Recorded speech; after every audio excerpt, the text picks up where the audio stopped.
Yeast cakes are the best.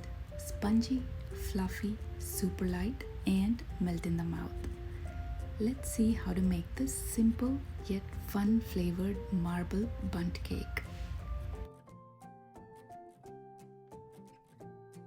I'll start by adding 2 1/4 cups of flour to the mixing bowl, half a cup of sugar, 2 1/4 teaspoon of dry instant yeast, 1/4 teaspoon of salt. I'll mix these ingredients a little bit. Now I'll add half a cup of melted room temperature ghee or clarified butter. I have 1 1/2 cup of milk which is lukewarm to activate the yeast. I'll add milk a little bit at a time as I stir the batter. This needs to be mixed on low speed until all the ingredients are combined, and then on high for about 2 to 3 minutes to work up the gluten. Now that looks good to be transferred to the baking pan. I greased a bundt cake pan with ghee and dusted with pecan and cashew grounds. First, I'll spread a little bit of batter.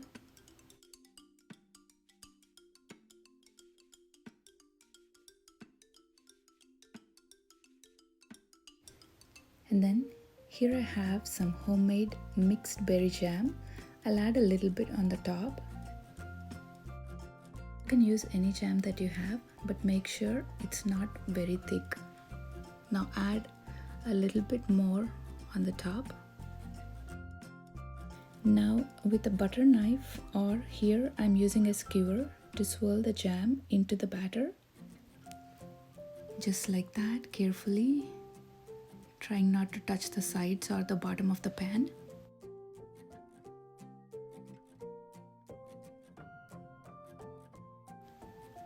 I'll do another layer with the rest of the batter. Baking with yeast sounds too difficult, but once you get the trick on how to test it, if it is active, or how to get it to rise, you'll never go wrong with cakes, breads, or buns. It is so much fun to work with yeast.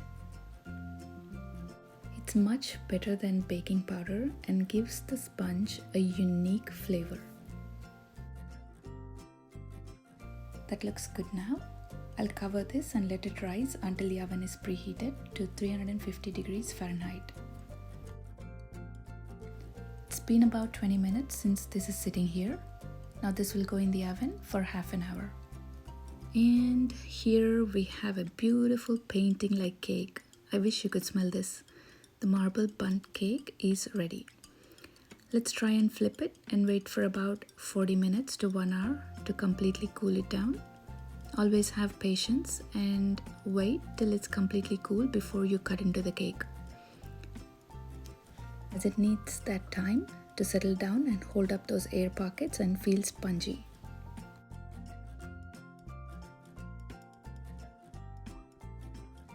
It's time to dress it up.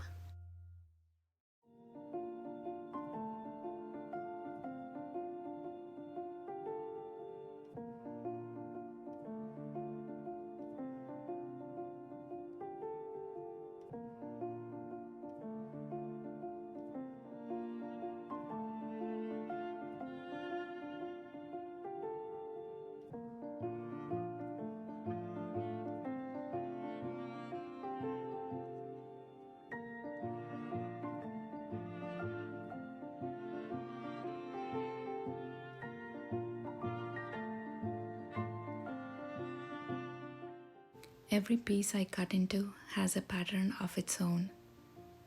Now look at that texture from all the nuts that we have added to the pan before adding the batter. It tastes just amazing. By the time I was done taking pictures, half of the cake was already gone. I hope you get to enjoy this recipe, and thank you so much for watching.